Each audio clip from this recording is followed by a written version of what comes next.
What's up, guys? Welcome to the Greg Ryder Show. And on today's episode, you're in for a treat. This guy, he walks in wearing a multicolored tank top and shorts. This guy's vibing on the energy. And man, he's an incredible dude with an incredible story about, just being at a point in his life where he knew he had to change. And just the transformation that this guy has made in the last 4 years. He's going to drop so much value in this episode. He's going to inspire you that if you're thinking about quitting drinking, or you're thinking about you want to take drugs and alcohol out of your life, then listen to this podcast. And if this moves you, if this inspires you, share this with a friend. Share this with someone that you think can use this episode. Guys, the Greg Ryder Show, please like and subscribe on Facebook. Not on Facebook, on YouTube, because we're not on Facebook anymore. We don't do Facebook. It's YouTube now. So like and subscribe, and guys, just continue to follow along. We got so many more episodes to do, and share with your friends and family, and let's get into this episode.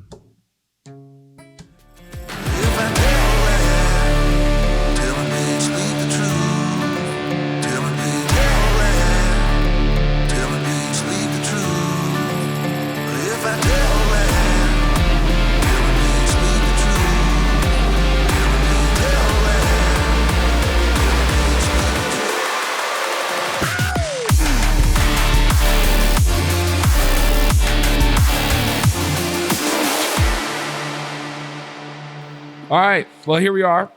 Jamie Minor, straight up vibe, walking in. This is gonna be a fun podcast because he's walking in this gear. I'm excited to talk with you, man. So welcome to the show. Thanks for having me, bro. Yeah, man. This is our first time meeting. I know.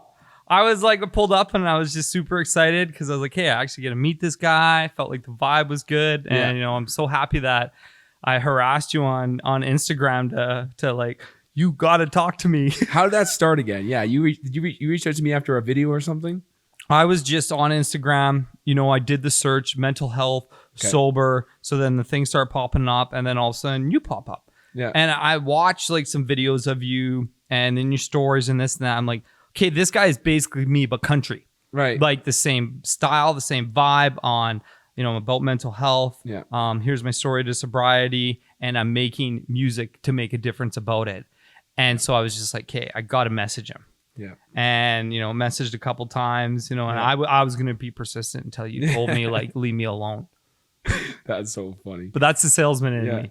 And you know what? It's so funny when you get posts on social media, you get messages. I don't take any of them serious until we have a phone call. So I'm pretty sure I was like, yo, let's chat. Yes. Because I'm I could talk with someone all day, and then I just not sure if I trust the person yet. But as soon as I can get a direct connection with the person, I get their vibe, I'm like, okay, this is someone I want to have in my tribe.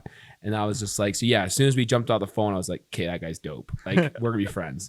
So yeah, man, that's awesome. I'm glad we could, finally meet. And so tell us a little bit about yourself, man. Where do you come from? Where were you born? Tell me a little bit. So born and raised in Calgary. Okay. 39 years old. Okay. And young. Yeah. Oh, yeah. 39 years young. If you would have seen me 6 years ago before I got sober, I'd probably looked like I was over 40. You looked older. Oh, you look older when you're drinking. It's crazy. When people see me now, they'll be like, "Oh my God, you're 39." I'll be like, "Yeah, it's because I'm clean, sober, and I take care of myself." Someone said I was 23 yesterday, and I said, "You are drunk." If you think I am 23, they're like, dude, you actually look like you're 23. And I'm like, yo, you got to stop. I'm going to kiss you. Oh yeah. I'm not gay, but I will kiss you. It's the energy too. Yeah. Right. You bring that energy and everything. But yeah, anyway, from Calgary, born and raised, I was a fun, energetic kid growing up, super, super high energy, loved attention. Love to get into trouble, and had a great upbringing. Good mom and dad, good sister, and but to get right into drugs and alcohol, I look back at the first time I tried anything when I was young. I basically instantly abused it. I remember the first time. But you don't think it was abuse back then. Not then. It's just normal. And that's the thing is you can look back now, and I remember the first time that I kind of drank, I remember like waiting for like my parents to leave and go in the liquor cabinet. And it wasn't even like, let's have a couple of sips. I'm like, let's pour a full glass of something and chug it and see what happens. Just before we get too far ahead, just tell the audience like kind of how long you've been sober for, just so obviously you go right into the abuse of alcohol. But yeah tell how long you've been sober. 4 years, like a couple of days ago. So 4 years sober. And then obviously you're saying when you started, as soon as you got into drugs and alcohol, you were abusing it from the get-go. Yeah. Okay. Just to get a little context. And unaware of that abuse. Yeah. And I wouldn't say it was necessarily extremely harmful right away, but I look back and I think like, holy crap, like I was instantly always wanting a bit more. Mm-hmm. And that wanting a bit more is kind of like a touchy thing of, well, it's good. Yeah. You know, because I want more in life, I'm successful. You know, I bring some beautiful things into my life, but with the substances, it was super dangerous, right? Yeah. So, you know, growing up, high school, I smoked a lot of weed. I didn't actually drink that much in high school. I got suspended a whole bunch of times. But that's when I got into music. Picked up the trumpet in grade 7. Okay. And I remember walking into school, grade 7, first day band class. Teacher's like, okay, pick your instruments. I ran to that trumpet. You on the trumpet? I was a saxophone player. And I still don't know exactly why, but it was just, that's my instrument. Yeah. I grabbed it. All the kids are starting to play. And it's just, you know, horrible noises. Like none of these kids have ever tried this. Right away, I can make that thing play. Yeah. And the teacher comes over to me and goes, have you played before? I go, no. And he's like, holy crap. Right. This kid can already make a loud ass noise on this thing. Yeah. Well, from that day forward, all the songs were made for trumpet, high notes, because I could play high notes at a young age that no kid could play. Right. So we'd be playing songs, and I remember like adjudicators, you know, who would watch, they'd be like, oh my God, who's the trumpet player? Yeah. You were hitting a high C and you're in grade 8. Yeah. So right away there with the music, it was fun. Loved it. Loved the attention. How much higher can I play, right? And, you know, that blossomed into something actually quite big in my life right now. I'm the trumpet guy at the Calgary Flames games. Yes, you mentioned that's amazing. And that was a self-created entity character. Okay. Right? Fueled by booze and drugs. Okay. There's a whole story on that whole sober train. But anyway, you know, cruising through life, you know, out of high school, having fun. End up in sales position eventually. Okay. Realize that's my jam. Really good at sales. People, yep.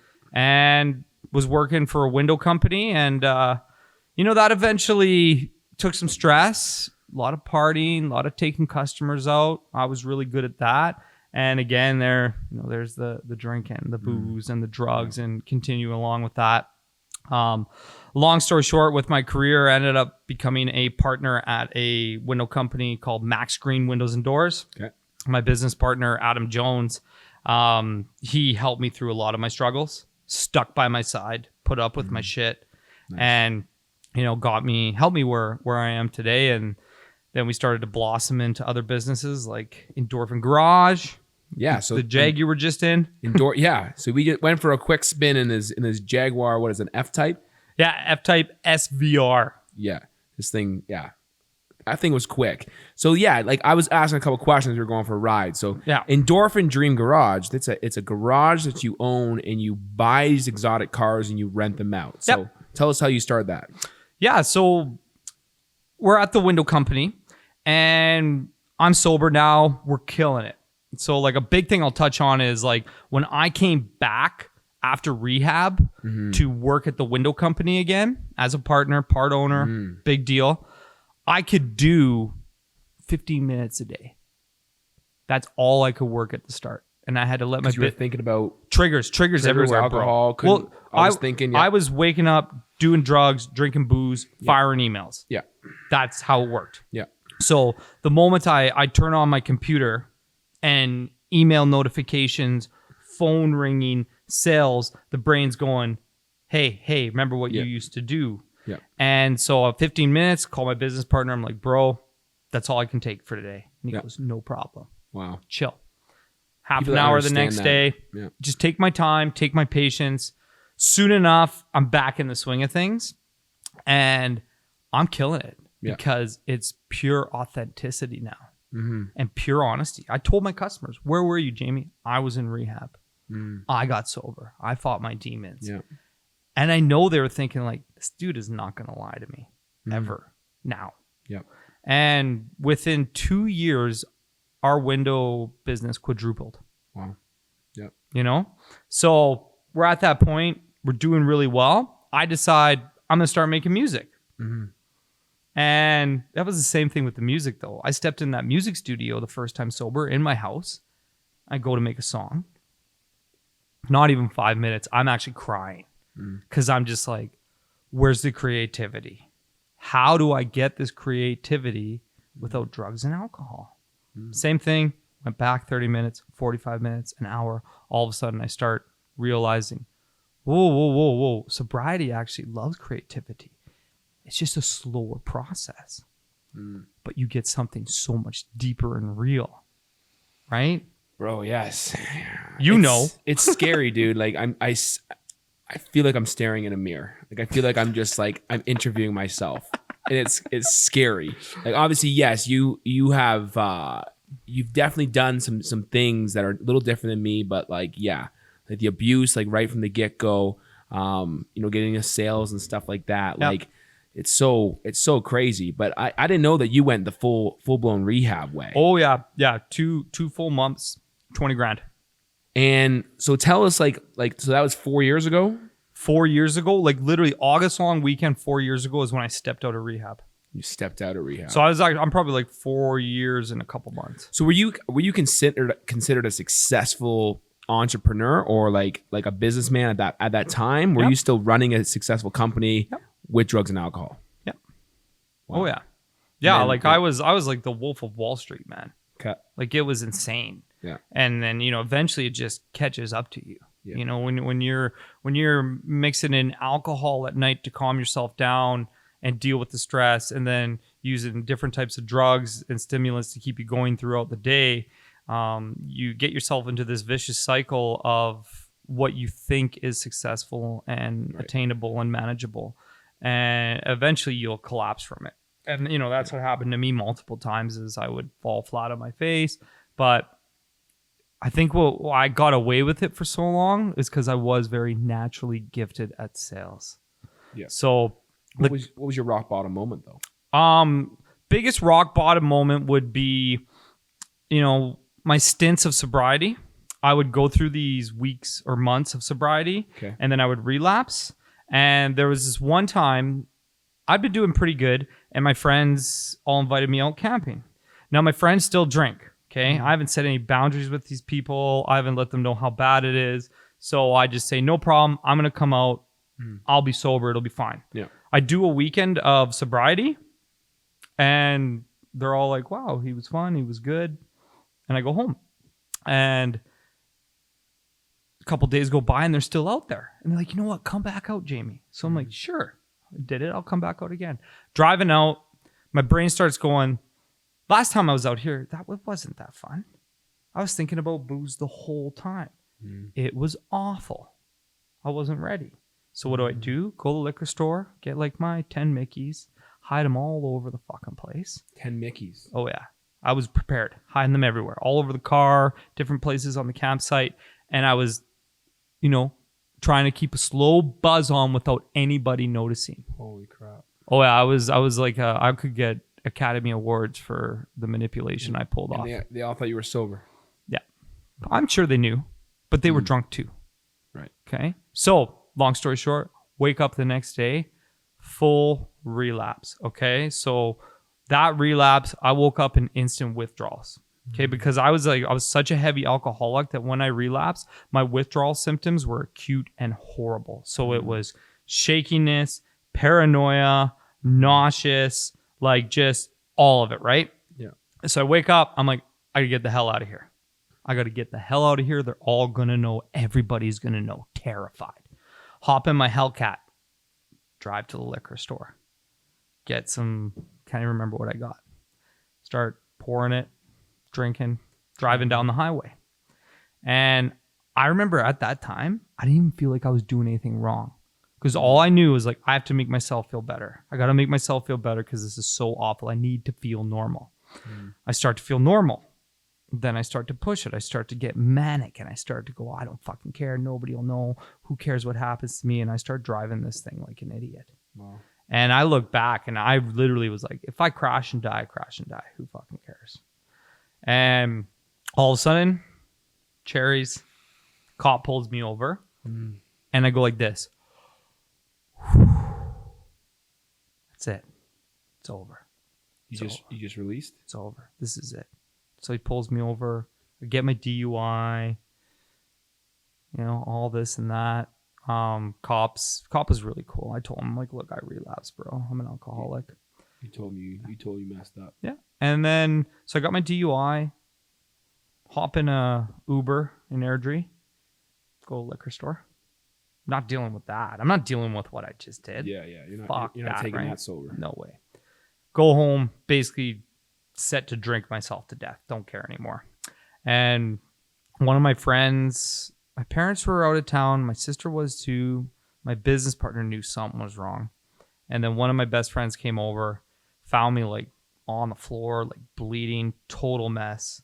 When I finally like kind of come to and coherent, he's like, Jamie, I think you need to go to rehab. And that was the first time I said, yes. And it was a real yes. So you say yes, I'm there. Well, now what do you do? I gotta go find a place. You know, this is what's gonna get into why we're doing what we do. Yeah. Because I was ready to go. I need to go right then. I start picking up the phone, 3 months, 4 months, 30 grand, 40 grand, 1 year, not you, no. Waiting list. And I'm like, I can't find help. I can't find help even if I'm ready to freaking pay tons of money for it. And I'm terrified because I'm like, if you leave me any longer, I'm going to drink again.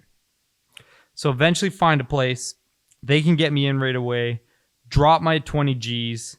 Get in there. Nail it.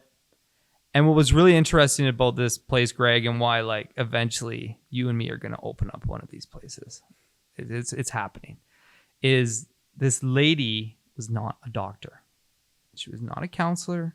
She didn't even have her high school. She just walked the life of addiction and went to rehab herself 13 times and then worked in 30 rehab places and opened up her own and created her own custom program and customized the program for each individual that came in. In Calgary. Just outside of Calgary. Wow. Fortunately, it's not around anymore. She got shut down. Because she didn't have, really, and she was collecting 20 grand for these programs. Yeah. I was there for 2 months. And I mean, it saved my life. The best $20,000 I've ever spent.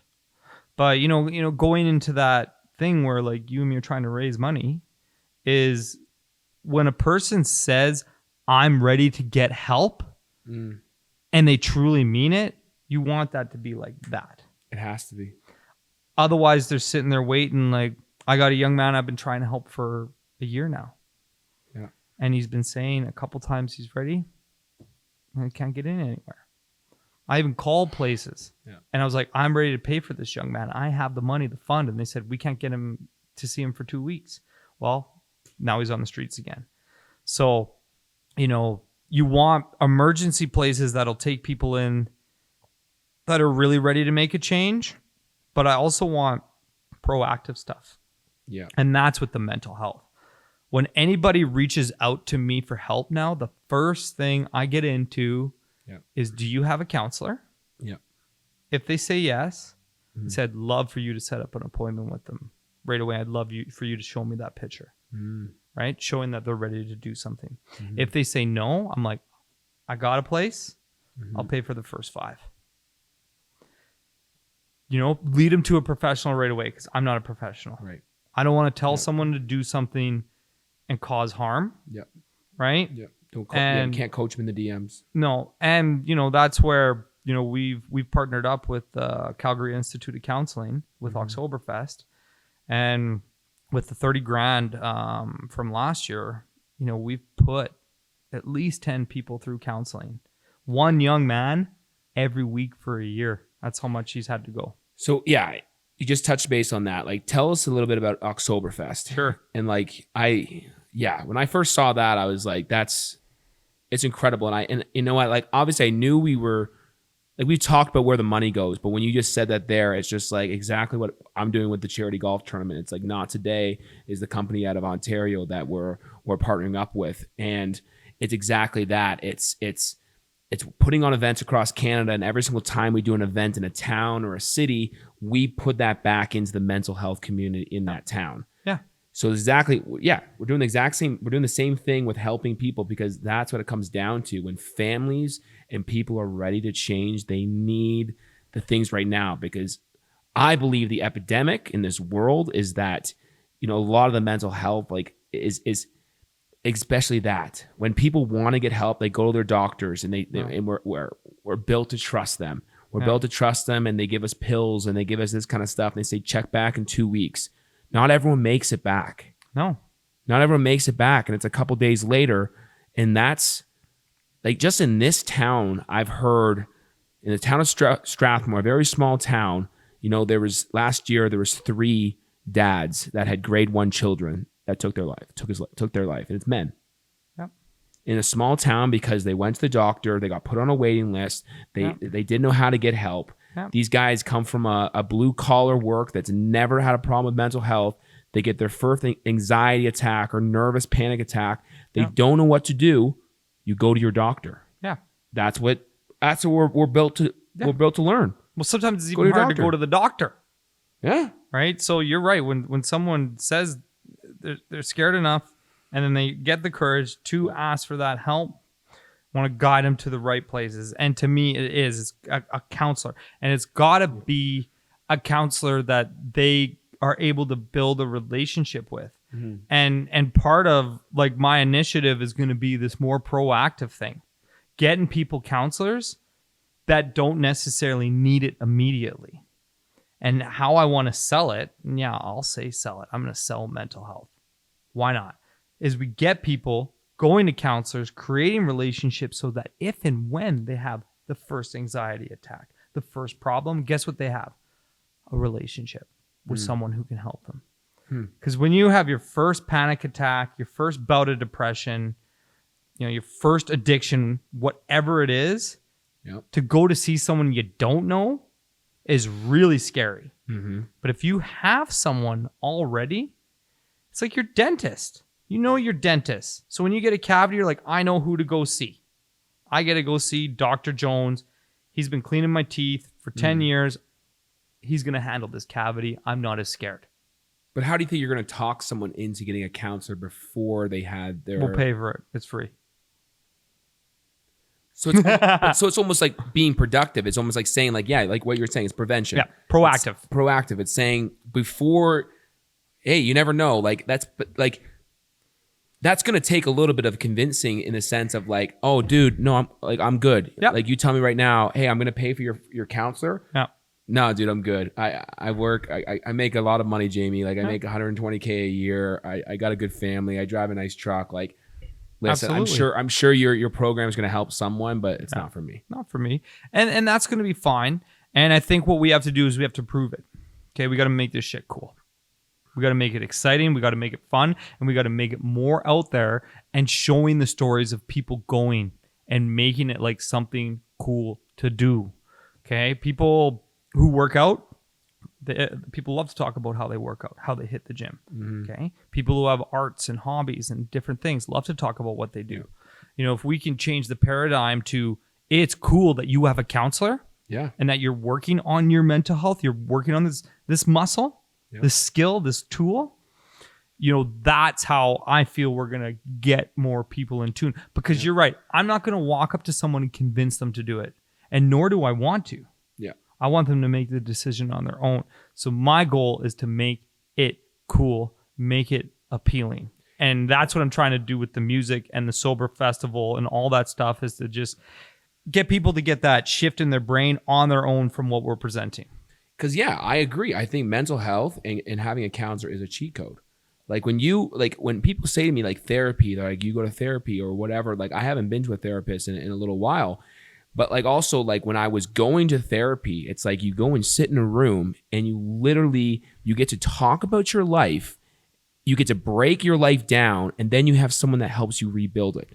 Like you talked, I'm totally down to talk with a friend and talk this, but the thing is like you unload everything onto a friend or a partner, they can look at you and they say, man, I'm sorry you're going through that. Yeah. And it's like they can listen, and sometimes that's all you need. Yeah. But sometimes you're sitting across from a therapist, they can go, okay, awesome. Thank you for unloading on me. Now let's see how we can just piece that back together. And they give you a plan. The so it's tools. like they give you tools. And it's like, what isn't cool about that? You go in the room, you get to talk about yourself for an hour. You get to talk about what's hurting you, what's pissing you off, what's making you happy. And you get a professional looks back and you goes, okay, I see this.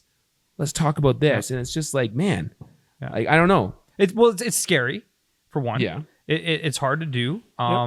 You know, when I go to see my counselor, and I've had to go through 3 since rehab. Yeah. Right? 2 of them, I got too close to them. Like I actually became friends with them. Too buddy. And then they were like, Kate, like then that's how real they were. Like it's time for a new one. And the latest one, you know, it was great because I knew I needed it. And I was able to work through some stresses, had some stresses with my music, had some stresses with new relationships, had some stresses with work, and had some things I just wanted to work on. And she was great because she really figured it out quickly. I told her, I was like, okay, I'm stressed about this. No, things aren't going so great with the current people I'm working with on my music. And she goes, okay, what have you been doing for that? I said, well, I've been going on runs. I've been going to the gym. I've been talking to my friends. I've been meditating. You know, kind of proud, like telling her, like, look at what I can do. A little bit of my ego popped out there. I take care of myself. And she goes, well, did you sit in the emotion? Did you actually find out what emotion that you're dealing with? Or did you just run to your coping strategies? I was like, holy shit. That's what I used to do with drugs and alcohol. I would just run to get rid of it instead of actually sit in the shit.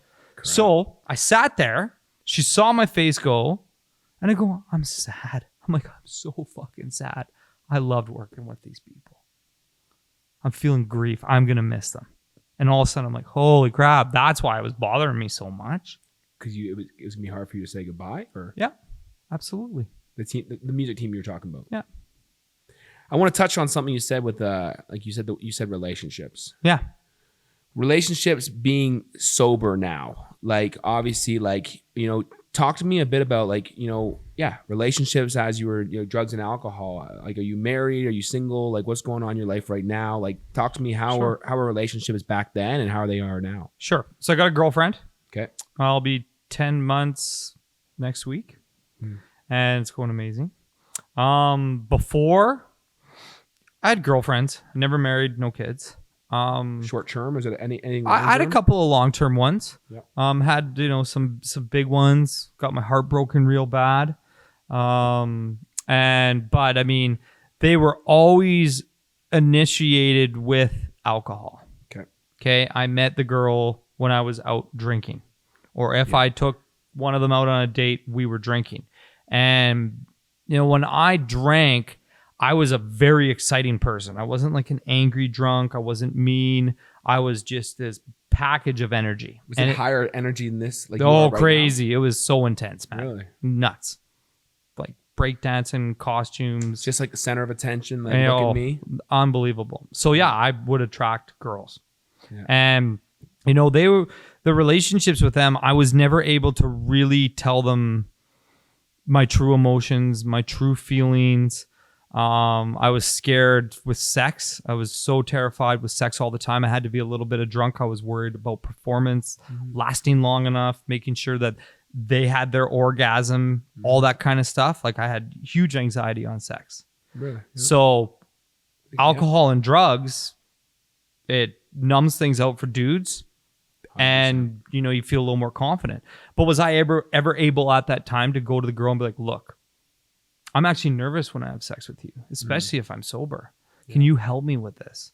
No. Why would I do that? That's demasculating and embarrassing. So fast forward first things first, when I got sober, the rule I was told by the lady who ran the recovery center, like no relation. All right, I just want to pause this conversation quickly just to talk about one of our dear sponsors, Rocket Grid Marketing. They are an incredible Alberta-based digital marketing company, and they focus on growing brands. They focus on hitting business goal needs and whatever your business may need to take you to the next level. So if you want to check out more about what they do, head to rocketgrid.ca and see what they do. For a year. Yep. 1 year. Just okay? gonna say that. And we're talking like nothing. Okay. Like I wasn't talking to women that had any intention of that at all. Yeah. Okay. I was terrified. So it wasn't even the rule. This was like, I was like, perfect. That rule's great. Ended up being 2 years for me. Wow. Okay. Because I was scared. Okay. I was scared of the relationship, the women, and I was absolutely terrified of the sex. And I'm very open about the sex thing because I just know it's really hard for a guy to admit that. So I'm going to admit it because I know there's a million other guys that feel the same way. Yeah. And so eventually I get on the dating apps and I start going on some dates. And, it was pretty fun because it was very interesting as the new authentic real Jamie. And, being real with these girls, getting to know the real version of them. They would ask, what are you looking for in a woman? And I would always just say, well, just you, the real you. I want to know the real you. I'm not going to set up a different type of, no, I don't like that question. So yeah, I went a few dates. I remember the first time I actually ended up having sober sex and I was so scared. But I told her, I was like, I am terrified. Mm-hmm. Well, let me tell you, man, you tell a girl that, most of them are pretty understandable. In fact, might have even kind of turned her on that I was that honest with her. Right. And it was awkward as absolute hell. Took a little while for things to get moving and going. Mm-hmm. And then it was like, wow, that was incredible. My God. So sober sex is actually quite good. Yeah. And also quite weird. You notice a lot of stuff that it'll take you a little bit getting used to. But what I realized was I'm like, okay, whew. Like I remember calling like everybody being like, I did it. It was like I lost my virginity again, bro. I just had sex. Yeah, pretty much. Sober sex comes on. So I just had sober sex. So, I now I'm like thinking, okay. And now I'm thinking, okay, maybe something more serious, waiting for it. And then eventually I meet this girl named Stacy and she works out at the gym and she's beautiful. She looks very serious when she works out. And you're at the gym. It's hard to go up to the pretty girl. So I'm sitting there. I'm like, well, I got a pretty good entry. I'm talking to everybody at the gym right now about my sober music festival. So I go up to her and say, hey, my name's Jamie. I'm just chatting with everybody at the gym to let you know that I'm throwing on this sober music festival. But also in the back of your head, you're like, okay, if I talk to all 5 of these people at the front door, I'm going to have a chance to talk to her as my 7th. Damn right. Damn right. So she takes off her headphones. We have the conversation. She lights up about it. Yeah. She thinks it's the coolest idea ever. Right. And we kind of hit it off. She was going through some stuff herself with a past relationship that was fairly traumatic. And, that almost started as a friendship with me talking to her about that, helping this and that. She came to Oktoberfest. And since then, last year, she hasn't had a drink. She quit on, close to Oktoberfest. Yeah. Is her anniversary on Oktoberfest? Or a couple days before? Yeah.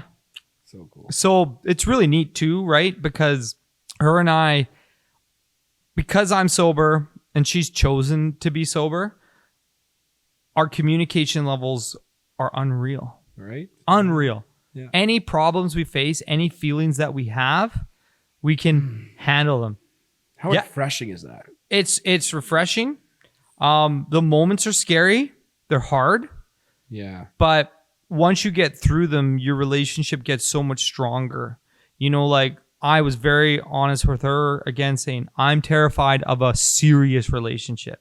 Yeah. So you're going to have to do this very slowly with me. And she was slow. For example, I want to invite you over to my friends this weekend. Is that okay with you? If you're not ready for that yet, Jamie, know that it actually is totally fine.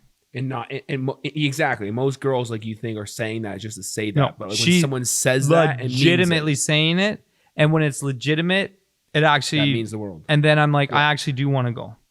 And there was that for the longest time. There was one period over Christmas, I got really sick over Christmas, and because I got so sick, I couldn't like go to the gym. I wasn't seeing my family. And I started to get a little depressed, and it reminded me of like when I used to relapse, like I felt like that. And I started to push her away a bit. Okay. And text and this and that. And she could sense it. I could sense it. So I was like, okay, I'm not doing this right. What do I do? Called my sister. And I said, Lindsay, here's all my feelings. They're laid out on the table. What do you suggest? And she goes, well, you're really protective of yourself, which I admire. She's like, you're not liking how you feel. And you're scared. She's like, you got to decide what's more important, her or you protecting yourself, because you've been very protective of yourself since you got out of rehab. So I meditated, and then I was like, nah, like I really like this girl. So I just texted her and I said, I owe you an apology. Here's exactly how I was feeling. We talked about it, and she said, yeah, I was upset with you, but now that you explained what you were going through and that you weren't just doing this to do this, all's good. And she's done the same with me, where she has her thing. She brings them up open and honesty, and we talk through them. And it's absolutely fantastic. And we have so much freaking fun. So much fun, man. Yeah. So yeah, sober relationships, unreal. You know, you have a better chance of meeting someone that you truly connect with sobriety. You have more meaningful fun, more meaningful conversations, more meaningful sex, more meaningful, true, clear, real, everything, 1000%. I couldn't agree more, man. It's crazy. Yeah, everything is just heightened. Like everything is heightened in a relationship, to the little things you're doing, to like, yeah, ever since, man, I got sober, it's just kind of like, for so long, and I just, that whole year, you talk about that year, it's just like, it was so true. Like I never went to rehab. Like I never got to that point where I felt like I needed rehab. It was just constantly like, I was just so tired of waking up hungover, waking up and just feeling like, man, I'm not where I want to be. And it's just like, this is slowing me down. Yep. Like every single time, it's just like I go on this little bit of a good tangent. I'm doing good. I go drinking, and then I wake up and I have to start all over again. And I was just tired of these starts and stops. Yep. And like for me, like I had to start on a very short-term basis. Like I had to quit for 3 months, and I picked up this expensive bottle of champagne, and I made a custom label that said, I'll open this at 1 million streams. Because I almost had to trick myself into getting sober. Gotcha. I had to almost create this milestone for me to drink again. Nice. And I did that. And after 3 months, the bottle still sat on my windowsill. Because like, hey, I wasn't at 1 million streams yet. I can't drink yet. Yeah. Then all of a sudden it sat there for 6 months, 9 months. And then I remember just like talking to a friend, and it was like maybe like just after 6 months. And she's like, Greg, like, look what you've done in 6 months. You just ran a marathon. You just did all these things. Like, why would you go back? Yeah, exactly. Why would you go back now? It's like, huh. Yeah. Why would I go back? Yeah. And like, it was literally just in that moment. And then it was still tough. I don't think it hit me that I could actually have a life of sobriety after about a year. And on my year anniversary, I want to do something really cool to just celebrate it. So I did a 12-hour walk. Oh, cool. I just got up on October 12th, and I remember hearing this guy and calling something. He created the 12-hour walk, and it's an app. And what you do is you go on a 12-hour walk, no music, nothing. Yeah. It's you and your thoughts. Nice. For 12 hours. And I got up and I walked all around Strathmore for 12 hours straight. I put in over 52 kilometers. Wow. Of just walking. And I just walked and walked. I had a big bag of snacks and sandwiches. Didn't talk to anyone. Just walked the back roads. Yeah. And I just thought about my whole year. I thought about just the things I've done, the things I want to do, all my dreams, all my visions. And I'm just like, why would I go back? Yeah. Why would I go back? And I just remember, man, it was just like, yeah, no, this is like, I can do this. Yeah. Like, and yeah, dude, I just think, man, this podcast, like since we started this, like, this is the kind of podcast is like my soul. Like, this is like reaching into my true depth, because like I want someone to listen to this and see two guys that are vibing in like high vibrations. Like, if someone listens to this episode, they would not think, like, if they caught the first 10 seconds, they would not think we're both sober and like literally the happiest we've ever been in our lives. Yeah. Like, yeah, they're going to be like, why are they so happy? How do I get that? Yeah, if they just turn this on, they listen to 10 seconds, they're probably going to be like, oh, they're probably going to crack a couple beers after and just shoot it. But like, they're not. Like, this is a high vibration. We're vibing off each other, but it's just like, yeah, this is total sober energy. Oh, yeah, man. You know, even Tyler behind the camera, he's sober as well. And like, we connect off that. And like, it's crazy when you start bringing more people that are sober into your life and you realize that it's like, you guys all want to help each other. Oh, it's yeah. like, it's the commonality, it's the community. It's like, it's not friendships built off like, hey, let's go get a beer after, let's like shoot the shit. Like, it's like you're actually like connecting on a level. You're talking about true emotions and feelings and dreams, and you guys are helping each other like reach new heights. Oh, exactly. And you're ready to help each other. Yeah. You know, it's easy to collaborate with people and create something cool, because I could think in an alcoholic world for us, and say drugs and booze are involved, and I see you, what you're doing, I might be a little jealous, right? I might be like, well, I don't need him. You know, I don't want him to take anything away from me. I'm trying to get my music going. You know what I mean? Like those type of thoughts where clear, sober-minded, you know, celebrates with a 12-hour walk instead of going to a party to recognize what he did. That kind of stuff is going to look and say, hey, here's someone awesome. Here's someone that can help me and I can help him. Or worst case scenario, we just had some cool conversations. And I feel that the clarity that sobriety brings allows for that. Because ego's just so dangerous. My ego was my biggest killer, bro. Yeah. Oh, biggest killer. And I didn't even have a clue. The lady at the rehab center had to paint it out like a picture for me. Right. Because I'm like, no, I'm a nice guy. I'm successful, but I buy people nice things.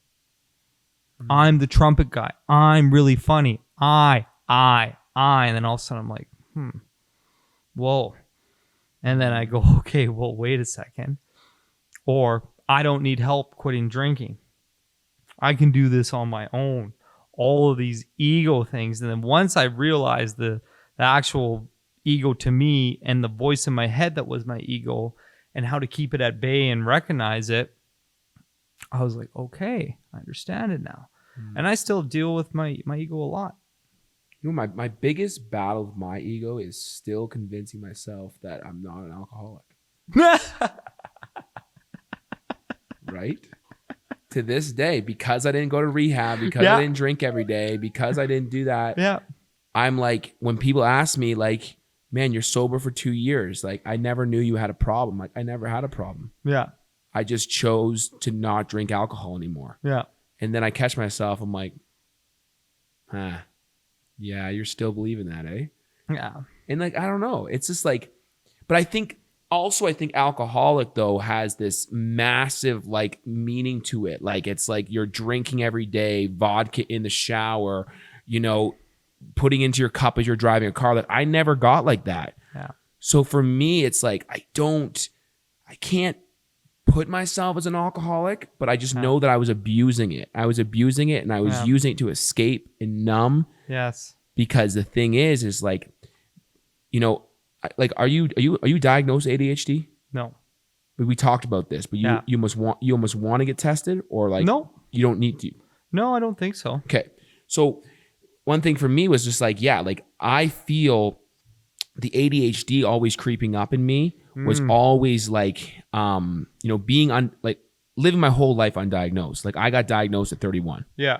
So living my whole life undiagnosed, like was just like, I never knew what I wanted to do. And when I was sober, my brain would just go and go and go. And I couldn't shut off on thinking about what I wanted to do.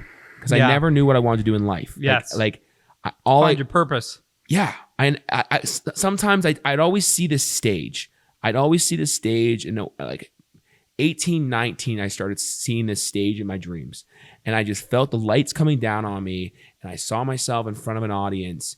And I was on a stage. But the one thing is I never knew what I was doing on that stage. Yeah. I didn't know if I was acting or singing or comedy or speaking or doing a play. Yeah. I just saw the stage. Yeah. And I just never knew. So like I would lay awake at night just like thinking. And like I just got so tired of it. So like the alcohol allowed me to shut the voices down. Yeah.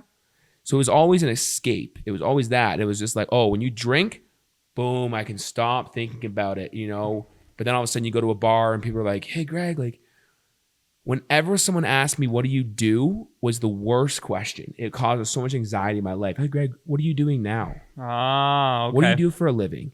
And I was like, I don't know. Like, I'm kind of playing music. I bartend 3 nights a week. I got an idea to write a book.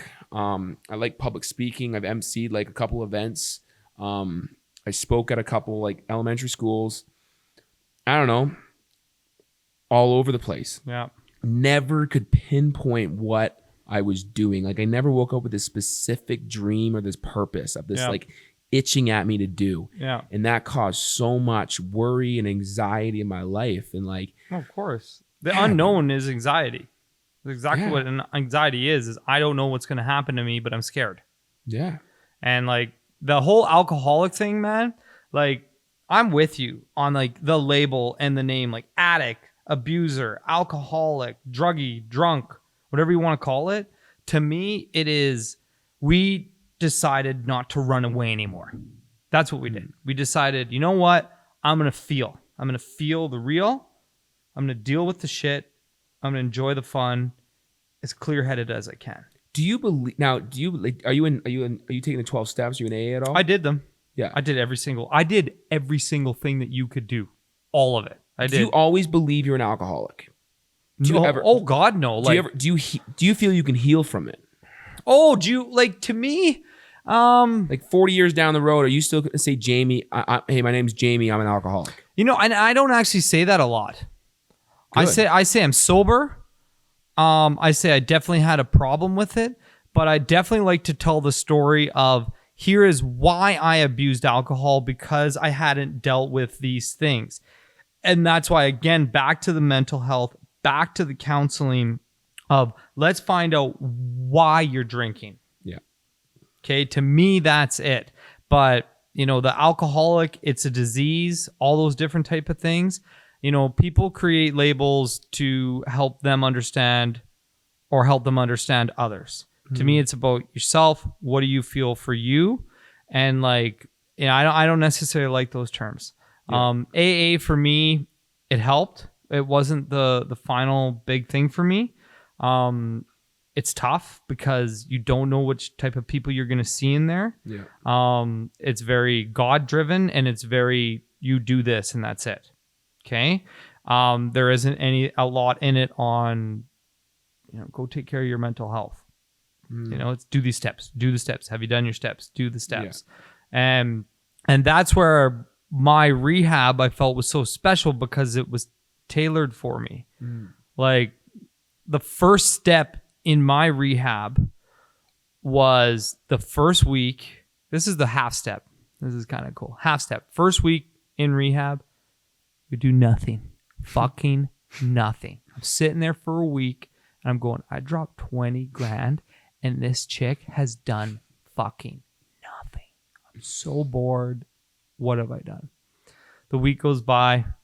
We get up in the morning. We always have a sit down. She's too busy counting your money. Yeah, exactly. In the back room. And she goes, are you guys bored?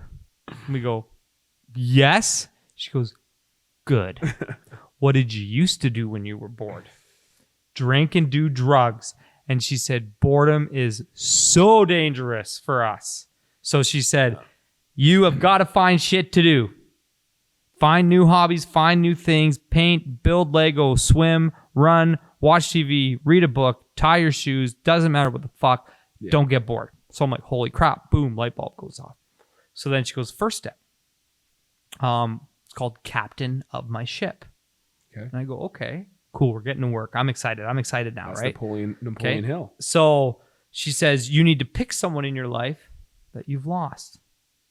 If you haven't lost someone, maybe it's a pet that died, or maybe it's a place that means a lot to you, or someone who's alive that means a lot to you. But she says, if it's someone that you've lost, it'll be more impactful. Well, right away I go, oh, fuck. It's my best friend died 8 years ago. Okay. Drowned. Okay? And he was drunk. Okay. And that was a big push to the huge abuse of alcohol. So now I'm sitting there, I'm like, oh, I got to deal with that. I have to deal with Ryan. I have nowhere to fucking run. So I'm scared. She goes, you have to make a poster about him of all the amazing qualities that you loved about him. Whew. Sitting there, I'm like, fuck, this is going to be hard. So I start making my poster. His nickname was He-Man. Literally looked like fucking He-Man. I found a little picture of He-Man, put all the qualities on it, put them all up. And you go through that for a couple days, and then you have to present your poster. So what you do is you present your poster and talk about this person, all the amazing qualities. Meanwhile, those last 2 or 3 days, I've lived with the grief, but I've been remembering a lot of beautiful things about this guy that I've forgotten. So just do the poster, and then she goes, Jamie, you've been steering the ship. You're not doing very good. You're in rehab. She was pretty funny. So she goes, we're going to kick you out of the door. So you're not driving anymore. I walk out of the building. I come back in. She goes, Kate, that Jamie's gone. New Jamie. Are you ready? Here's your ship. But she's like, we're not going to let you steer it. You're going to have a different captain. It's going to be Ryan. So boom, I've got a vision of Ryan and his beautiful qualities steering my ship, guiding me through the waters of rehab. Two amazing things. Dealing with the grief. Now I think about him and he's helping me. And it's also giving me some power to get through it. Crazy fucking process. Worked unbelievably well on me. So I have had people come and reach out for help, and I've put them through that first step. And I wrote a song about it, the whole captain of my ship thing. It's a beautiful track. But that's an example of a different type of step, a different type of system that it's crazy therapeutic, man. Like when you build a poster, like you used to when you were a kid, and then it touches on spirituality, but it's just the spirit of that person. And I still use it to this day. Whenever I'm scared or worried or nervous, I talk to him. I can picture him and he'll guide me along my way. So, and that's kind of the stuff where, I like these ideas of people sharing different things that worked for them and letting people try them. Yep. Instead of, here's the program, this is exactly what you have to do, and that's that. Yep. If you don't do it, you're wrong. Yep. Go for a 12-hour walk. Awesome. So fucking awesome. Is that going to work for everybody, Greg? Nope. Did it work for you? Yep. Great. But that's your own jam, and that's where the sharing of our ideas and different people's ideas and the collaboration of it, human beings are insane. We could fix so many problems if we all join up together. And if all 8 billion people get together and be like, how do we fix this mental health epidemic? We can. Yeah, dude. I love this episode, man. This is crazy. I almost don't want it to end. And I'm just going to say, so on that note, I'm just going to say like, a quick little thing. Like I love that because when I was in recovery, I was given, two options from a friend's dad in Calgary. And he said to me, Greg, like, I said, yeah, I'm coming up in 2 months. I'll be sober for a year. And he said it to me, and I go, oh, you've been keeping track? And he goes, oh yeah, I know. He goes, I know he's like, you're 2 months out. I was like, wow, like crazy that you know that. Like he's been keeping tabs on me. And he said to me, he said, did you ever figure out why you drank? And I said, well, I think I don't know. I just grew up in a small town, and I was a hockey player, and my dad was a drinker, and it was just normal. And he goes, no, I don't think that's it. He's like, you have, I feel like you have two options. Like, he's like, have you gone to AA yet? And I said, no, I don't think I'm not cut out for AA. I don't want to go AA because I don't think I'm an alcoholic. And he goes, yeah, I don't see that as well. He goes, I want you to say two things, two phrases right now to me, and ask me which one feels better. Say, hey, my name is Greg and I'm an alcoholic. Or say, hey, my name is Greg and I'm the son of a king. And I go, whoa. I'm like, no, I can't say I'm an alcoholic. And he says, then you're the son of a king.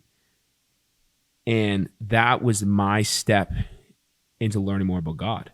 Oh, cool. I went into the God route, and I did Freedom Session through Calgary. Nice. And it's a 28-week course of us like digging in our past and our past lives, and going from when we were born, and figuring out what was our triggers along the point that maybe made us want to drink or whatever we did. So I went more of the God route, and I became a Christian on January 8th of this year, and I got baptized.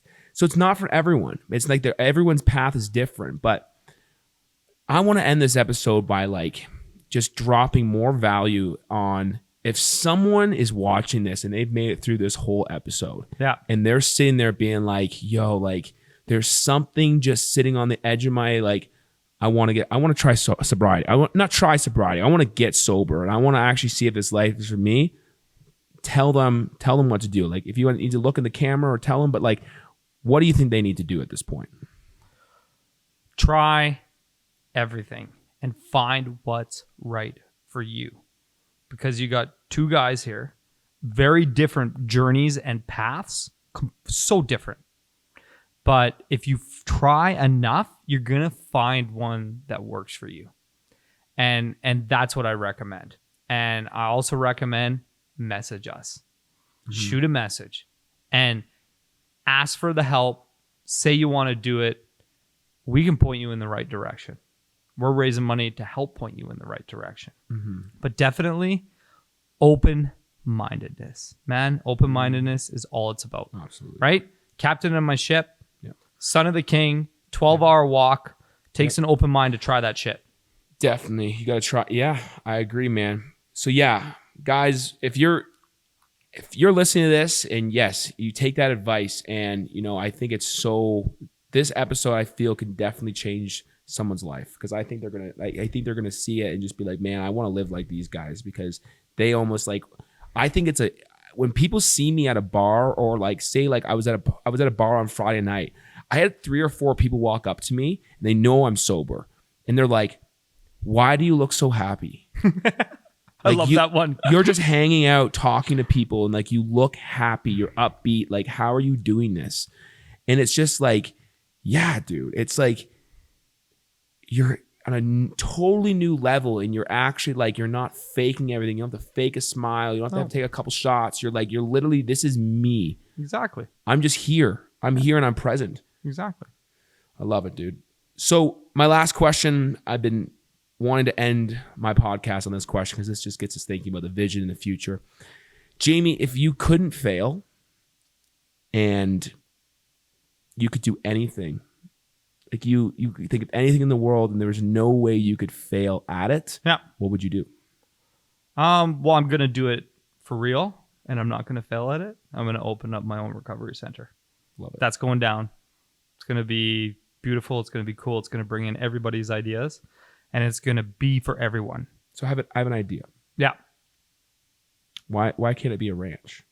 It could be a ranch. Why can't it be just a giant ranch where people go, and it's a recovery center where people can go and they can listen to live music.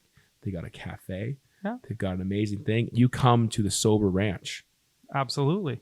Imagine that. We can do it all. Let's do it all. It might have a little twist of some Jamie Minor colors in there, but yeah, it could be a I'm wrench. fine with that. You can have a Jamie Minor building. A zip line and a water slide. Yeah. Yeah, a bar that looks like me. But absolutely, bro. That's what I want to do, man. Straight up. That's Love what it. I want to do. Want to own that. And it's gonna happen eventually. Dude, this is amazing. Thank you so much for coming on, man. Thanks for having me. Yeah, dude. This is why we did this. This is why we started this podcast. This is why, because it's putting value. It's just the people that I get to talk to is just incredible. So thank you so much, man. And yeah, make sure you subscribe to the channels. Yes, in your socials. Where can people find you? So you can find me on Instagram, JAYME_MINZ. Check out Oktoberfest, guys. This is an event coming October 29th. Yep. October 29th. We've been in talks. I'm going to be performing at it, and I'm excited to bring my story to it. And yeah, this guy's doing big things. I can't wait to continue to work with him and do all the things and collaborate. So, guys, take care. Have a great night, and we'll see you next episode. Peace.